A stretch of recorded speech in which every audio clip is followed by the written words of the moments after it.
Phase 1 was starting from Punjab coming up to Raikot, और उसके बाद ये KKH फेज 2 है जो हम थाकोट से शुरू करके हवेलिया में आएंगे।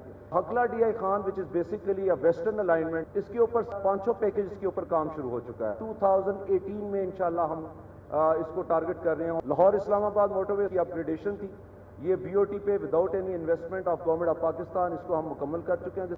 Then we come to Lahore Sialkot motorway. We are inshallah aiming to complete this very important motorway by March next year. Lahore Multan motorway M3, इसके ऊपर सर काम तेजी से जारी है। जो इसका प्लान है जो अगस्त 2018 से कम 3 से 4 माह पहले इंशाल्लाह कंप्लीट करेंगे। Multan Sukkur 396 kilometre long motorway, इसकी एक्चुअल कंप्लीशन जो है सर वो है अगस्त 2019, लेकिन हम कोशिश ये कर रहे हैं कि अगले साल तक मुल्तान से कुछ शरीफ तक और इस सखर से इसको कम से कम सादकाबाद तक इसको हम खोल दें सेक्शन को।